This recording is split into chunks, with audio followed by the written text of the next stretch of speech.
Masechet Nazir Daf Mem Dalid. We begin a new Mishnah that's going to compare the leniencies and stringencies of each of the three prohibitions of a Nazir.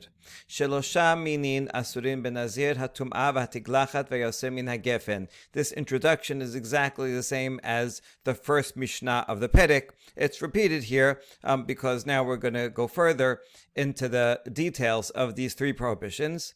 Chomer batum'a v'hatiglachat mi v'yosem min hagefen. Shatum'a v'hatiglachat sotrin v'yosem min hagefen eno soter. So the prohibition against becoming tameh lamet and of shaving his head, a nazir, cutting his hair, is more stringent than drinking wine, because becoming tameh and shaving one's head negates the days that he practiced already. If he becomes tameh lamet, it totally negates all the days he practiced already. Whereas if he gets his hair cut, then he has to add up to 30 days in order to have enough hair to cut. It won't negate all the days necessarily, but it may negate some of the days in the sense that it adds more days. Whereas drinking wine, it's prohibited to drink wine, but it does not negate any of the days from before. He continues counting straight through. And on the other hand, drinking wine has a stringency that is lacking in the prohibition against becoming tameh and shaving. So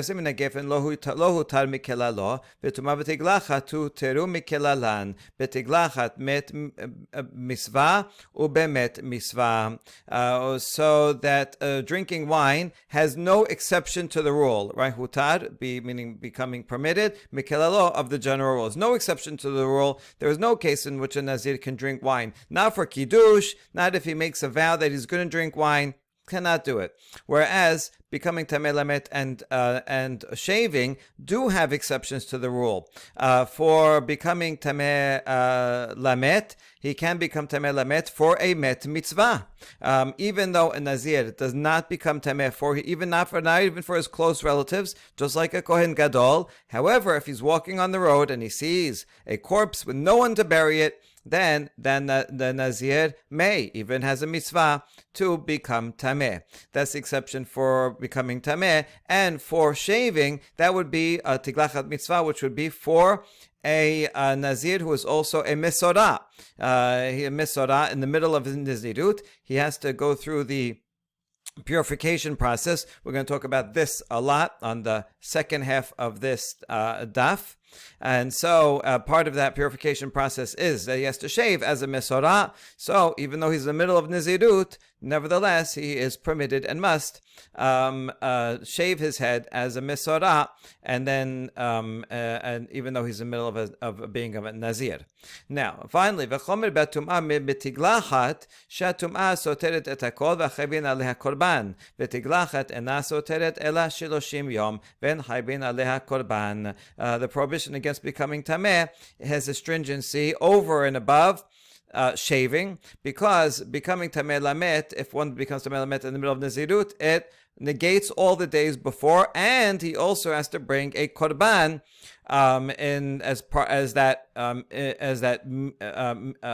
a purification process in the middle of his nizirut, and then he starts again.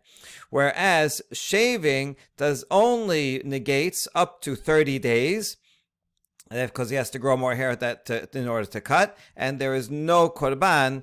He doesn't have to bring any korban because he cut his hair. He just continues counting, but he may have to add more days. All right, so now that the Mishnah brought all these comparisons, and each one of these three laws has an aspect of stringency compared to the others and an aspect of leniency compared to the others. And so now we're going to go through a long logical exercise. I hope you like logic.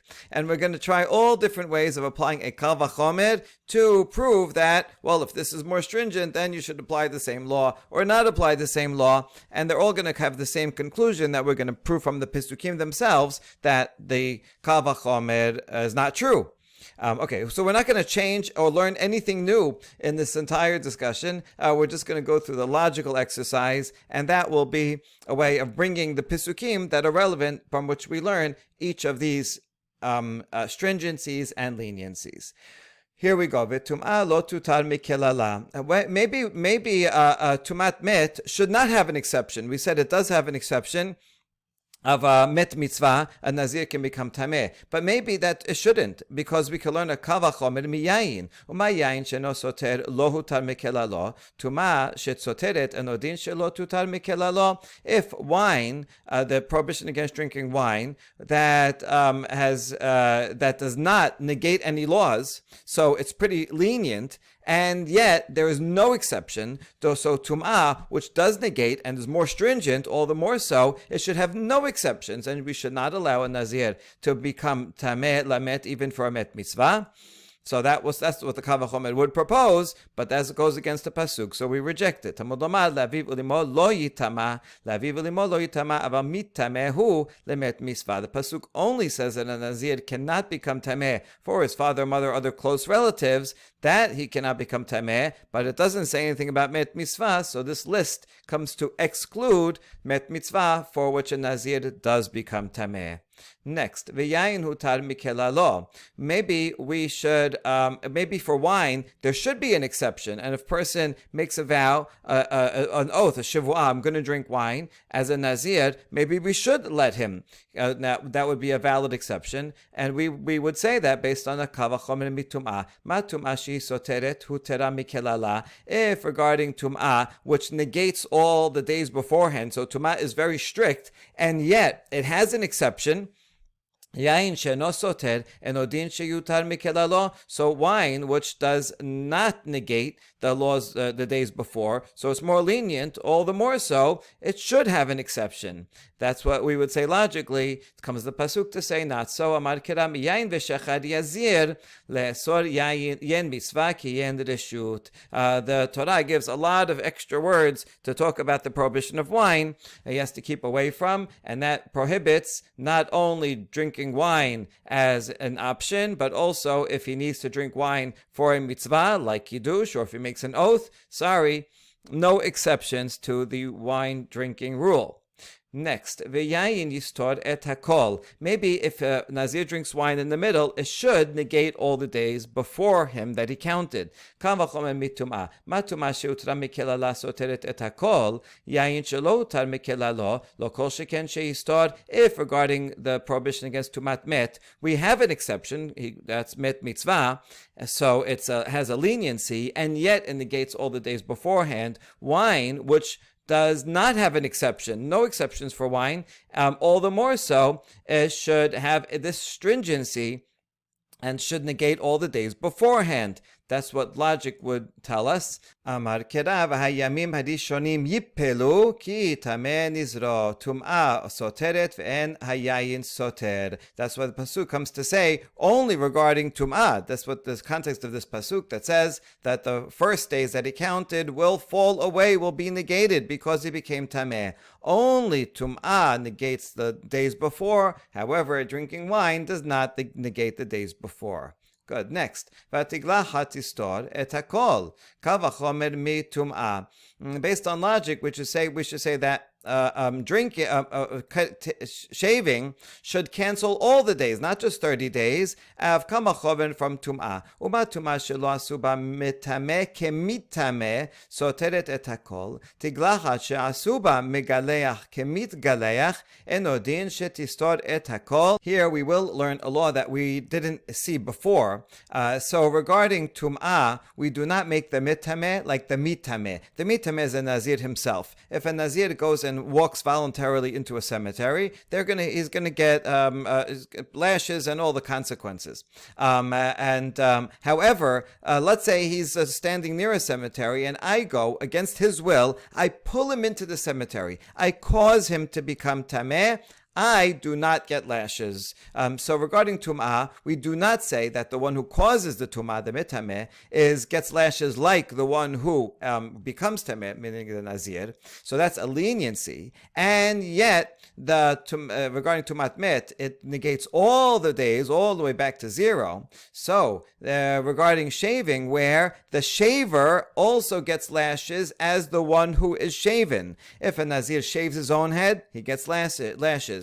If he goes to a barber and the barber shaves his head, the barber gets lashes as well. So this is a stringency regarding regarding shaving. So if you have the stringency, all the more so the one who got the Nazir, who shaves his hair, should negate all the days, right? All the more so compared to Tum'ah.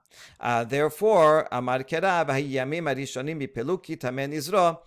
Tuma soteret et hakol v'entiglacha soteret et hakol. That's why the pasuk says only regarding tum'ah that the first days become negated. That only becoming tameh lamet negates all the days before, but shaving does not negate all the days before, only up to 30 days. V'tum'ah na'aseh ba metameh kemitameh kal v'chomer mitiglachat. So now we're going to turn it around exactly the opposite way. Let's prove that a Nazir becomes tameh lamet. We should apply lashes to the guy who pulls him into the cemetery and causes him tum'ah, just like the Nazir himself, who becomes tameh, deserves lashes. Kal v'chomer from shaving. Matiglachat she'ena soteret ela shiloshim. עשה בה מגלח כמתגלח, תומה שהיא סותרת את הכל, אינו דין שנעשה בה מטמא כמטמא. If regarding shaving, where if we do not negate all the days all the way back to 0, we only negate up to 30 days. So that's a leniency, and yet the barber gets lashes. So regarding tum'ah, which is more stringent in that it negates all the days all the way back to 0, all the more so the one who pushes him into a cemetery should also get lashes. That would be the true for logic. Amar kera v'timeh rosh nizro lamitameh rosh nizro. That's why the pasuk says only if he had his head. He caused his head to become tameh, meaning only the Nazir himself, who becomes tameh, his own head, he is liable, but not anyone else, right? He uses an active verb. He caused impurity upon his own head. Even if it wasn't his fault, doesn't matter. He is the one that's liable, not the one who pushes him in. ותגלחת לא נעשה בה מגלח כמתגלח, קל וחומר מטומאה. So next question. So regarding shaving, let's say that we should not make the barber liable for lashes, and קל וחומר from טומאה. ומה טומאה שהיא סותרת את הכל, לא עשו בה מטמא כמטמא, תגלחת שאינה סותרת אלא 30 יום, לא כל שכן שלא נעשה מגלח כמתגלח. If regarding tum'ah, Nazir becomes tameh lamet, in which he negates all of his days, that's stringent, and yet the guy who pushes him into the cemetery does not get lashes. So for shaving, where it's more lenient because it doesn't negate all the days, only 30 days, all the more so we should not give lashes to the barber. And that's what we would conclude based on logic. Therefore, Amar Kera ta'ar lo ya'avor al rosho, karibeh lo ya'avor hu velo ya'avor le'acher. That's why the pasuk regarding shaving says, a razor shall not come upon his head. He uses a passive voice, not timeh, which is an active voice. So we say shall not come, not if he shaves his own head, and not if a barber or anyone else shaves his head. There's a prohibition either way. What you see in this exercise, even though we're not actually, none of these kal v'chomer are successful, we learn a couple of things. One, that kal v'chomer can't get you very far against pisukim, right? Pisukim are going to always override any logic that we bring to bear. But this exercise also shows us how precise each of the words are in this paragraph, because for each of the 3 prohibitions, it uses a certain word that's a little different than a word used by the other prohibition, and so all of these small differences are significant. Okay, v'tiglacha lo tutar mikelala. Now, regarding the exceptions, we should say that shaving should have no exceptions, and even a Nazir Mesorah should not be able to shave his head. Kal v'chomer miyayin, ma yayin she'eno soter, lo hutar mikelalo, tiglachat she'soteret eno din, she'lo tutar mikelala. If regarding wine, where it does not negate any days at all, and yet there are no exceptions for wine, so then shaving, which does negate 30 days, all the more so, it should have no exceptions.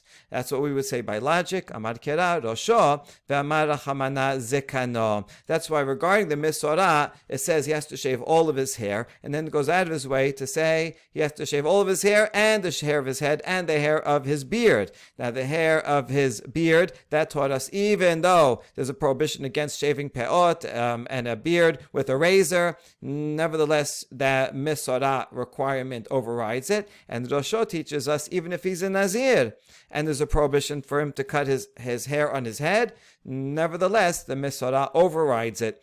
So you're right, we would conclude that based on logic, and that's why we have these extra words to say not so. V'tiglachat lo tistor kelal, kal v'chomer miyayin.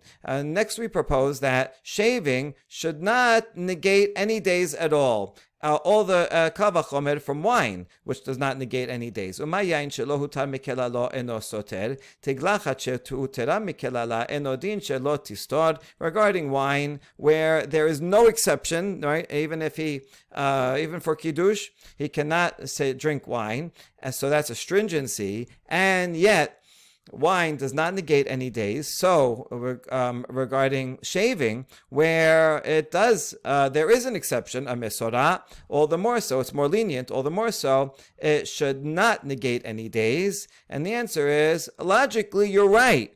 And we're not going to bring a pasuk to negate it. Rather, this is just practical. He has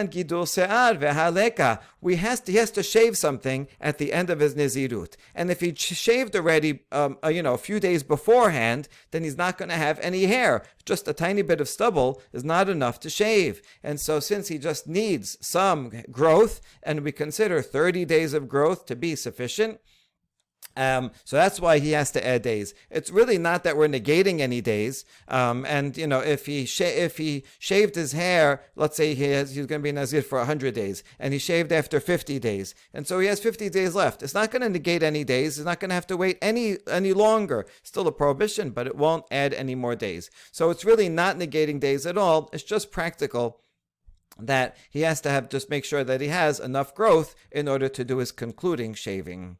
And lastly, v'yayin yistor sheloshim yom kal v'chomer mitiglachat. We're going to try to prove that drinking wine should have to add 30 days to his count. And that will be a kal v'chomer from shaving. Ma tiglachat she'utera mikelala soteret, yayin shelo utar mikelalo, eno din she'istor. If regarding shaving, where there is an exception, mesorah can shave, Nazir can shave, and so that has a leniency, and yet it negates up to 30 days. So wine, which has no exception, all the more so, it should negate up to 30 days. And we answer, Midi hutama elamishum gidul se'ar, kabe yayin hakaim se'ar. No, you can't apply that kal v'chomer because this is not actually a stringency regarding shaving that it negates days. Rather, it's just practical because he needs enough hair. Regarding wine, when he drinks wine, his hair doesn't fall out, so there's no reason for him to have to add any more days when he drinks wine. And therefore, these last two, we don't respond with a pasuk. We just negate the logic because the days that he has to add are just practical necessity and doesn't tell us anything that's more stringent regarding shaving. All right, and that concludes Amud Aleph and all of the kal v'chomers. That was a lot of fun. Now, next Mishnah. Tiglachat tum'ah kesad. If a Nazir becomes tameh lamet in the middle of his Nazirut, and so then he has to go through a whole process of becoming tahor and shaving near the end of that process, what is the exact timeline? Here is how it works. Hayam mazeh b'shilishi u'b'shevi'i. So you have a Nazir, he counted 10 days. He became tameh lamet. Now, before he can start recounting, the first thing he needs to do is to get rid of the tumat met. That is done by para aduma, the normal way anyone becomes tahor from tumat met. And that means he has to be sprinkled with the water of para aduma on the 3rd and 7th day. Umegaleach b'shvi'i. Then on the seventh day, as a Nazir, he will shave his head. Umebi korbanot b'shemini. And then he waits until the eighth day and brings his 3 korbanot, including the 2 birds, on the eighth day. That's the proper lechatechila procedure. Vim geleach b'shemini. If he didn't shave on the seventh day, but instead waited till the eighth day, that's all right. Maybe korbanot bo bayom diber Rabbi Akiva. B'diavad, he can still bring his korbanot on the eighth day, even if he only shaved on the eighth day.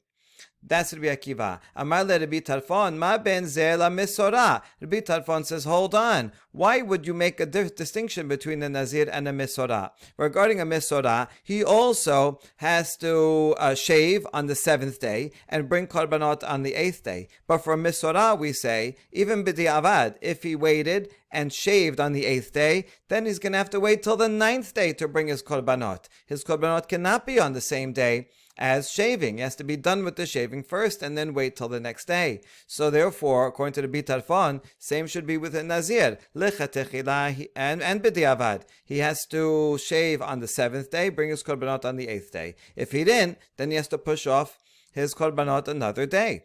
Rabbi Akiva responds, Amar le, ze tahorato teluya biyamav, u'mesora tahorato teluya betiglachto. Says, no, these are different laws. And Nazir, his purification is dependent on the number of days that he counted. Has to 3 and then 7 days. Just like a regular tameh met, who's not a Nazir, he doesn't have to shave his head, and so he just has to wait till the seventh day, and then he goes to the mikveh.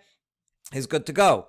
So this Nazir, his shaving is a law in his restarting his Nizirut, not a law in his purification. So he's actually totally pure by the seventh day, and that's why, except for Mechusar Kippurim, he didn't bring his korbanot yet, so he can wait till the eighth day. And the fact that he shaved on the eighth day instead of the seventh day, that has nothing to do with his tahara process. That's why it's okay. Whereas a mesorah, his purification depends on his shaving. For a mesorah, the shaving is an integral part of their purification process. And therefore, he cannot bring his korbanot on the same day that he shaved. He has to shave, be fully tahor, go to the mikveh, wait till sunset, and on the next day he can bring his korbanot. So you see, Rabbi Akiva says they are different laws. All right, now that's the end of the conversation in the Mishnah. But I was wondering, what was the reaction of Rabbi Tarfon?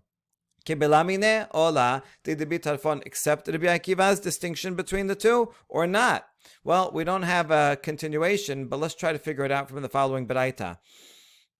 Tashema, the Tane Hillel. This Hillel is not the Hillel that is Hillel Hazaken, who would have been much older than Rabbi Akiva and Rabbi Tarfon, but rather a later Hillel in Amorah, who's quoting a Braita. So if Hillel is saying something, he has to be following either Rabbi Akiva or Rabbi Tarfon.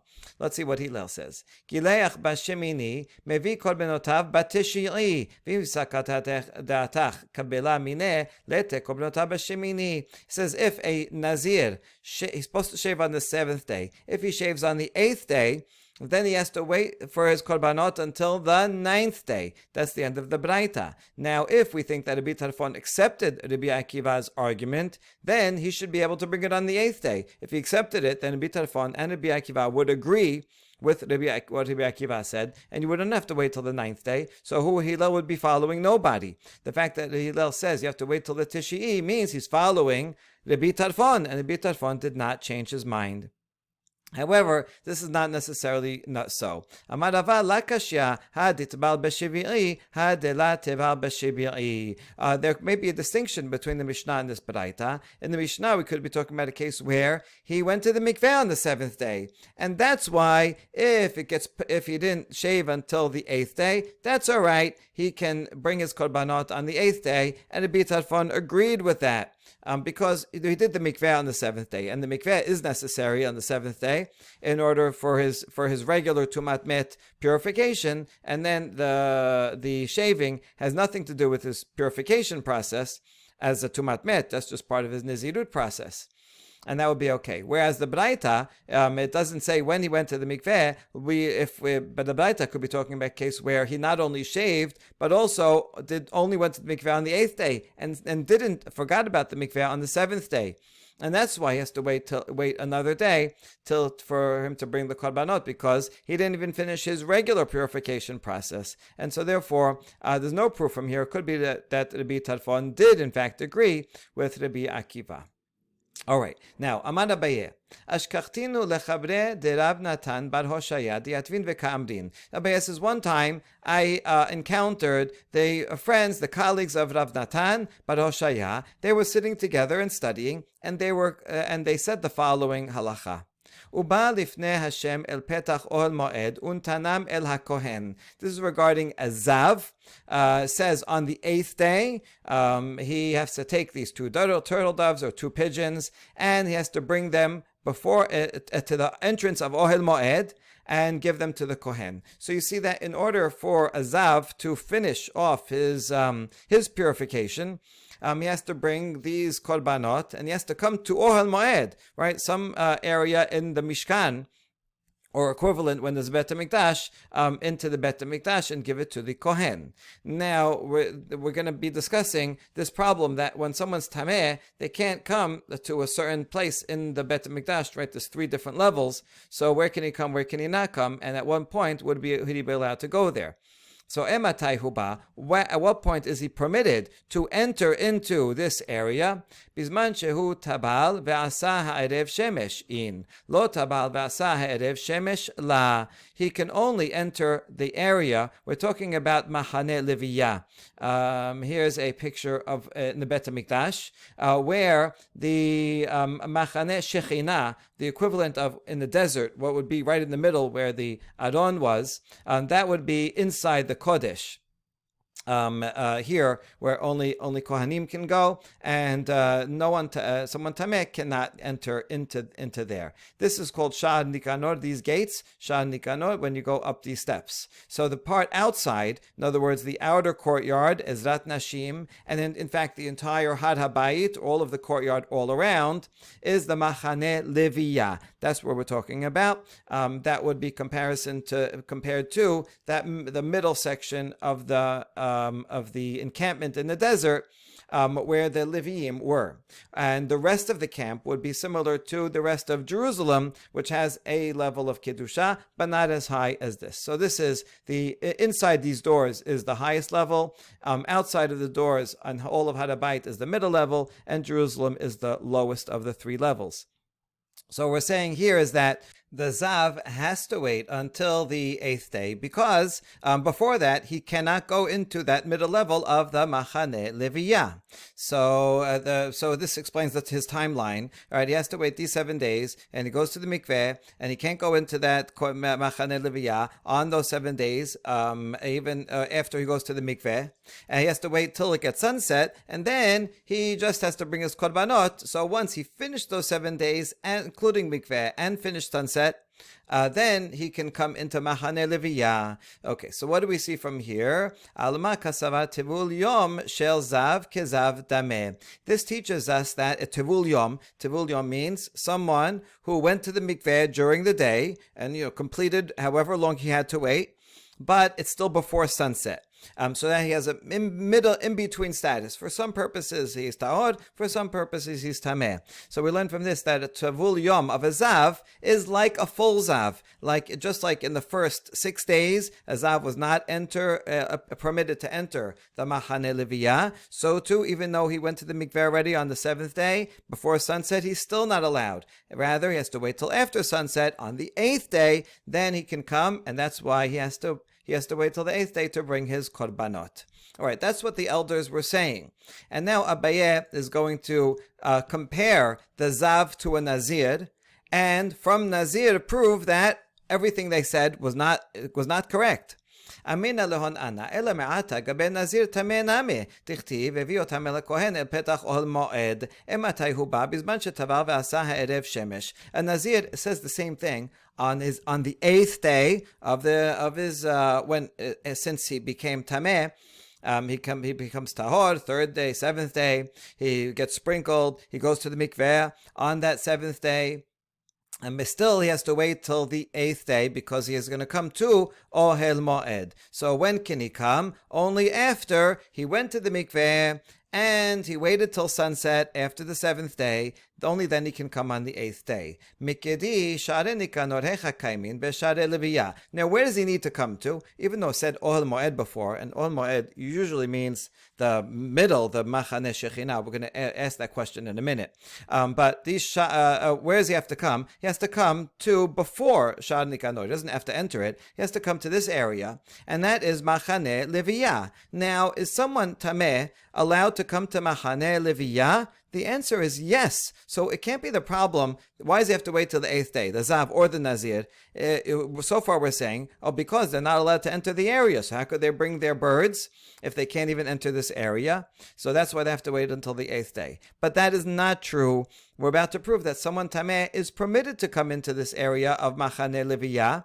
והתניא, טמא מת, מותר להיכנס במחנה לוויה, ולא טמא מת בלבד, אלא אפילו מת עצמו, שנאמר ויקח משה את עצמות יוסף עמו, מהי עמו? עמו במחיצתו, עמו במחנה לוויה. Abraita says that someone who is טמא למת is permitted to enter this area. He can't go through these gates into the Mahane Shekhinah, but is permitted to go into this area. And not only is a person who is Tameh Met permitted, even a dead body itself is permitted to be brought into this area.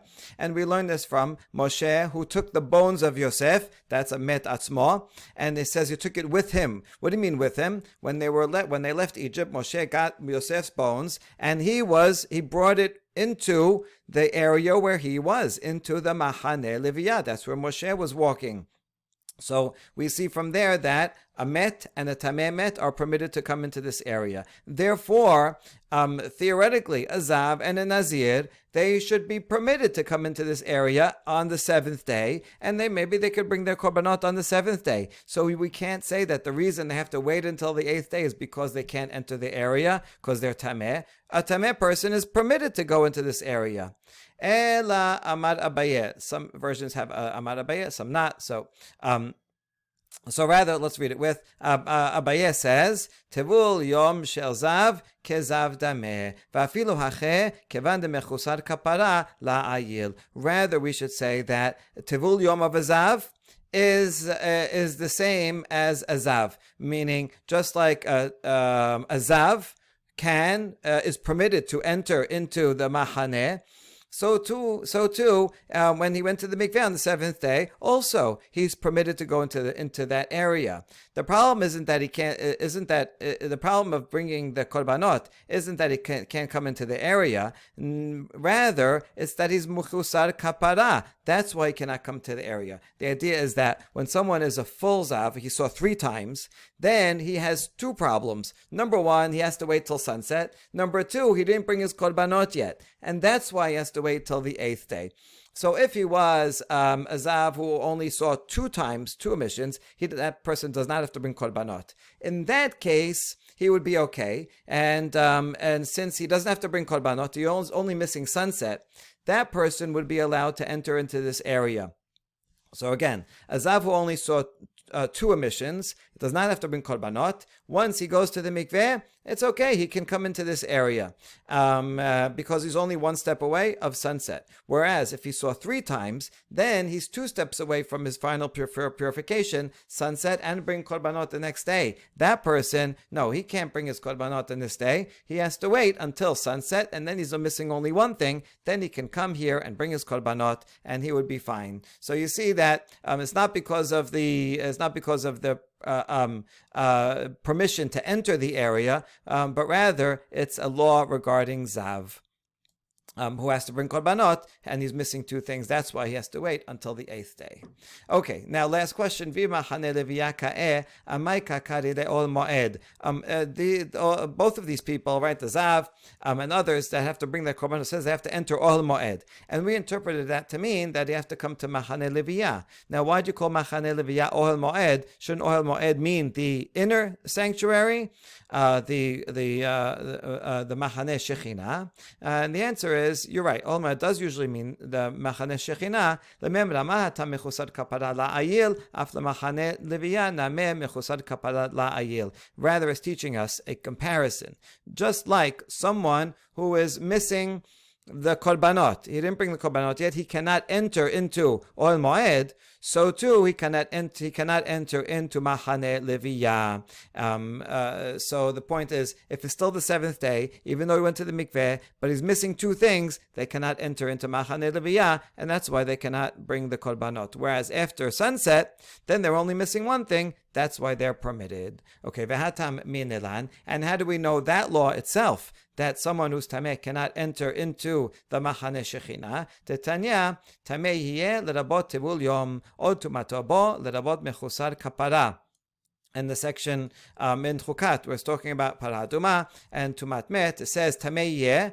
So tameh yeh, the extra word yeh, comes to say not only someone who was fully tameh met, even tibul yom on the seventh day after he went to the mikveh and was sprinkled, he's still tameh for some purposes, tameh enough that he can't enter into the Ohel Moed. And it says od tumato bo, and adding he still is tameh, that comes to include someone who did not bring his korbanot. So if he didn't bring his korbanot yet, he also cannot enter into the Machane Shechina.